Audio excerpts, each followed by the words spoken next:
Hi, I'm Sami, and I am the host of the Career Kickstart show. I'm excited to have Kerri Miller on my show because we are going to talk about aligning the energies in your surroundings to optimize your potential, whether that's in business, life, or career. Now, this is going to be a unique episode because Kerri is a Feng Shui practitioner. She's a founder of fengshuipathways.com, and she's all about helping others and empowering them to create spaces that don't just feel good, but just flow better in their life. I admittedly do not know a whole lot about Feng Shui. I think it's a fun word to say, but other than knowing that there's energies and luck corners, I don't know too much. So I'm going to let Kerri explain what she does. Thanks so much for the introduction, Sami. I'm really excited to be here. I've been playing with Feng Shui on my own for about 20 years and working with clients for almost 15 years. And I really like to help people create spaces that feel better and flow better, and help them create spaces that they feel good coming home to, that are energetically uplifting instead of distracting or depleting. I think this is really important, especially in workspaces where you're trying to get something done and try to keep your energy up around you and around whatever project you're working on. I just love making people aware of the energy that's around them and how it's affecting them and affecting their success and their potential across the board. Awesome. Well, I know that especially in workspaces, there's always some sort of new innovation that happens, but you can end up with a terrible thing like an open concept office or some postmodern nightmare. So it's good that some people are bringing it back to more traditional ways of setting up space. But with Feng Shui, you have been actually doing this since 2004. You studied at the Western School of Feng Shui. So could you tell me a little bit about how your career led you to Feng Shui and how have people's impressions of Feng Shui changed? Yeah, absolutely. It's definitely a new concept here in the West. It's certainly something that's been practiced for centuries in the East, although there have been times in history where it's been really downplayed and sort of not encouraged. But it made its way here to the West in the late 90s. And, traditional Feng Shui in China would use a compass and would look at the directions and how that's placed. But once it was brought here to the West, everything's really built, and they don't consider Feng Shui before they build things for the most part. So there is a westernized version and a westernized Bagua map, which is a tool that we use to help orient and find the energy centers in a place. But, for the most part, it's just allowing people to understand that it's all about energy. There's a whole history behind Feng Shui and a lot of special practices that are culturally based. But as it's come here into the West, we've really simplified it down into being aware of what you're surrounding yourself with and how it's making you feel and how it's blocking the flow of qi from flowing. And qi is energy, right?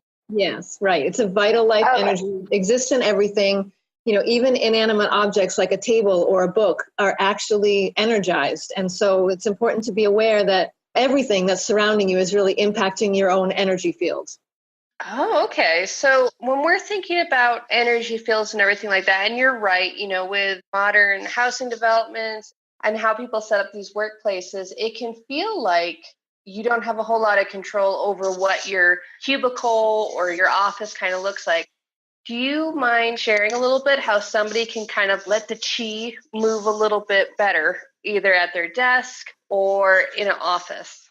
Yeah. So for sure, if you are able to orient yourself within your desk or cubicle so that you have a view of the entrance or the doorway coming in, then you are in a much more energetically supportive position. It also allows you to be perceived in a more powerful and commanding way. So you get a little bit more respect from the people around you. If you think about most CEOs' offices, they are set back in a nice big desk and they're able to see who's coming in the room, and people who enter the room are facing them. So they're really in a position of power based on where and how they are set up. In traditional offices or more modernized offices, they tend to take that power away from you. And oftentimes you're set up facing wherever the desk is oriented or how the cubicle is oriented, and you don't have quite as much power. It kind of puts you in a position of facing a wall, not exactly a very inspiring spot, and also having your back to the open room, which is just from a central nervous system standpoint, a little bit unsettling, on that subliminal level. So there are things that you can do to sort of make yourself more aware of the energy around you and more able to be in a supportive position. So something as simple as putting a mirror on the desk so that you can see what's coming at you from behind is great. And also sometimes placing things behind you. If your back is facing to the room, maybe you could put a plant or something to give you a little bit of a shield. So it's almost like a layer of protection between you and the energy that's coming at you or the angry coworker that's coming at you. It gives you a little bit of preparation time. Does that make sense? Yeah, no, that totally does. And I like that, with having a mirror, it's not something where it looks out of place. Like that's where you have to be like, oh, I'm doing Feng Shui because everybody in the office makes me crazy. You're like, oh, I just have a mirror here. So good tip. Yeah, most of the cures and enhancements that you put in place, there's really no situation that you can't soften or lighten using a Feng Shui cure or enhancement like a mirror or other things which help to make the energy flow better or put you in a position where you're more supported by the energy. And that's going to be something where even just when I have like a room that's too cluttered or there's like a desk that's put awkwardly, it's something where it can throw you off and you want to feel comfortable. So when you're, trying to achieve inbox zero, which is always a goal, you're not distracted by the fact that you just have like a mound of papers or you're in kind of like an awkward position. At least you can have your space down pat. So you can try to get through all the digital clutter. Right. It's true. And really, the clutter is something that definitely distracts your attention. It can deplete your attention. It can really weigh you down. So alleviating that in your space certainly allows you to focus more and focus your attention where it's important instead of being distracted, for sure. And the thing to think about the desk, even a desk that's oriented slightly off, day after day, if you're walking in and noticing that and feeling off, it really does impact you overall, as opposed to if you were just going to visit an office one day and it were like that. But it's really the consistency of the same kind of energy every day. When it's negative, you have to pay attention to that. Agreed. And, it's one of those things where I think people don't really think about this concept of space when they're creating a home office. Because I know that for me as a freelancer and an entrepreneur, I have to work wherever there's space. So it's often at the kitchen table or it's like in a little desk that's like jammed in a corner. What kind of advice can you give to especially recent full-time entrepreneurs who are working from home and they're trying to carve out a good space for themselves? What are your advice for just using Feng Shui to unlock the potential in their space and, for their business? Yeah. So it's always ideal if you can set yourself up in a space that's exclusive to the work that you're going to be doing rather than sharing a space. So that way you don't have to set up and break down every day and there aren't other distractions going on around you. And then if you can set yourself up so that you have a view of what's going on in front of you. So it's ideal to have your back against the wall and the table or the desk in front of you. And you want to be able to see the room in front of you and see the entrance to the room so that you can see what's coming at you. And that really sets you up in a supportive energy and it makes you feel like you're in command. I like the being able to check out the door because, from Arizona, which is the Wild West country and stuff like that, it reminds me of all those old cowboys that always have to have their back to the wall, while they're playing cards. So I like that there's an East and West commonality there. It's complete common sense. And if you actually were to position yourself a couple different ways in a room, go stand with your back facing to an open room and see how you feel. Pay attention to how the hairs on the back of your neck will stand up and then turn around and put your back so that it's against the wall and you have a good view. And you'll notice that your body relaxes and your nervous system relaxes, which really gives you a lot more energy to put into what's in front of you. Mm-hmm. And when you're able to see this has the physical realm, but there's also sort of some metaphors in that, where if you set up your office space where it actually does feel like an office, you're setting it up with, as you said before, with that commanding, I am the boss sort of presence, that does kind of help boost up your mindset. If you're going to be #girl boss, you need to have the orientation in your office to prove it, I think. Yeah, using your environment to remind you of what your aspirations are, what your goals are, is really powerful. So you can definitely give your whole venture more energy just by paying attention to whether or not your surroundings are supporting it and encouraging it and inspiring it.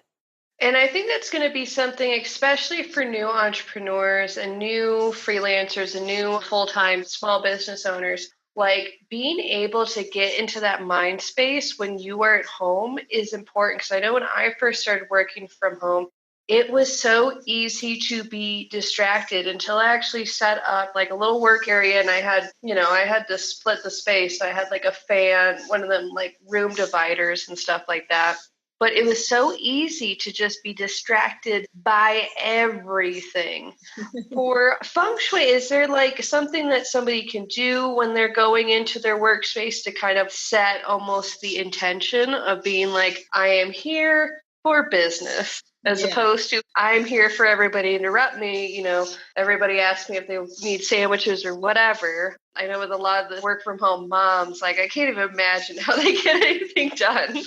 It really is true. I mean, part of it is about the environment itself. You set these intentional boundaries by saying, I'm going to work now and I'm going to be working. But if you have actual boundaries around you, like if you're in an exclusive room that's dedicated to getting your work done, then you're definitely going to find that you're less distracted and you won't feel so pulled between the work and the home life and other things because you've literally separated yourself from it. So it's definitely ideal if you can create a physical separation between you and the rest of the distractions. And then also, if you're not able to do that, it's for sure important to hold yourself accountable by, as you go to work, walk into that workspace and set the intention that I'm here to work now and I'm going to hold myself accountable to getting the work done. And also set up those boundaries with the people around you and let them know, this is my work time. And the more that you show up and show that you are committed to that, the more honoring they will be of the work that you're doing. So even if you don't have those walls to separate you, you really got to create them with your intentions and setting boundaries around it. Yeah, boundaries, I think, is one of the bigger challenges for a lot of female business owners and professionals for sure. And I like how you can kind of, with Feng Shui, just set up that subtle reminder of go away, mommy's working. It really is true. But there has to be that symbol for everybody else in the family that they recognize that says, this is the quiet time, or this is when we don't interrupt. Even setting something up on your desk, like a little red flag or something that says not right now, you can use all kinds of items in your environment to set the intention or to set the tone of what you're working on. You know what? That reminds me of when I had a contract with a startup and it had this big open concept. So people would put small orange traffic cones next to their computer when they didn't want to be disturbed. I thought that was kind of like a weird, funny thing, but yeah, it's just a way to show what you need and a way to set up that boundary. And I'm going to kind of switch gears a little bit and kind of talk about how, while you do Feng Shui consults and stuff like that on site or virtually, you also do a number of online group things and challenges like clutter clearing and things like that. Do you feel like with Feng Shui, like sometimes when I hear of these different practices, I get kind of intimidated on like, oh, well, that might be a lot of time investment to go through all of my different rooms or blah, blah, blah to set this up. But you have these like quick fire challenges. Like, is Feng Shui something where you can kind of do a little bit each day, or having like a sprint at going through your house and that can make kind of a difference? Or is it something where it has to be a comprehensive rearrange everything? How do you get started with Feng Shui? I think you can pick an area of your life that is the most challenging, and there's a map that shows you where that energy center is located in your space. If that were the challenging area for you, you could literally go into that space and just release some items that aren't serving you or serving what you're trying to create in that life area for a little while. I really do think that you can just pick a couple things and let them go from your environment or move them around. It's all about shifting the energy and getting the energy moving. So if you're starting something new, let go of what's not serving the new thing. If you are feeling stuck in something that you've been working on for a while, then get up and look around you and release things that are from the past, or move things around, because that starts to circulate the energy, and that can end up circulating ideas and inspiration for the project that you're stuck on. So it's really a very fun way to work. It's like stepping outside the box. When you're working and you can't figure things out, you can really step outside the box and look in your surroundings and your environment at a way to shift energy, create space, or change the flow so that you're bringing new energy to what it is that you're starting or working on. And it doesn't have to be an all-encompassing thing. You could start by letting go of 3 things at a time. So. Oh, and that's so good where you have that piecemeal, because I know for me that because I do the location independent thing, when I had to first start going through all my stuff, and getting rid of things, it was one of those things where it felt overwhelming. And I was like, oh my God, how did I get all this crap? Like, I don't remember. Did someone do a reverse robbery on me? Like, why do I have so many sweatpants? That just took days where I was just like, oh my God, where did these all just run into my house?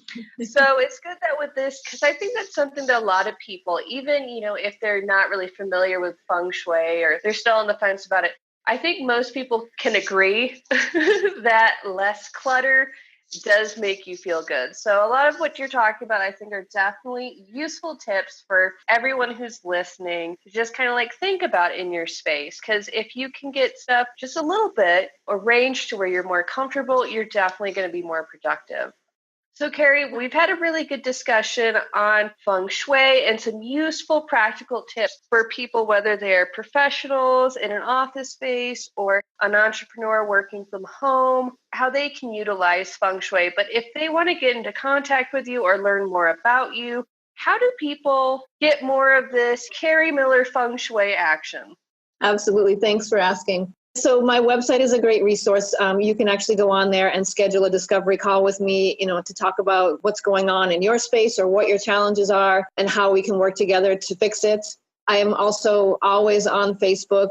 I have a Facebook group, which is named after a book that I wrote, Feels Better, Flows Better, Feng Shui for Inspired Living. And I often post about upcoming programs and challenges and special offers there. And I'm also on Facebook with Feng Shui Pathways. So I would love to connect with people who are curious about how Feng Shui is affecting them and affecting their space, because even if you're not aware whether or not it is, it definitely is. Awesome. Well, you heard here, folks, fengshuipathways.com. Go there, learn more about Kerri and what she can do to make your space flow better. So thank you again, Kerri, for being on the show. It was a pleasure having you. And thank you to everybody who's listening. As always, I'm Sami Gardner, and this is the Career Kickstart Show. Bye.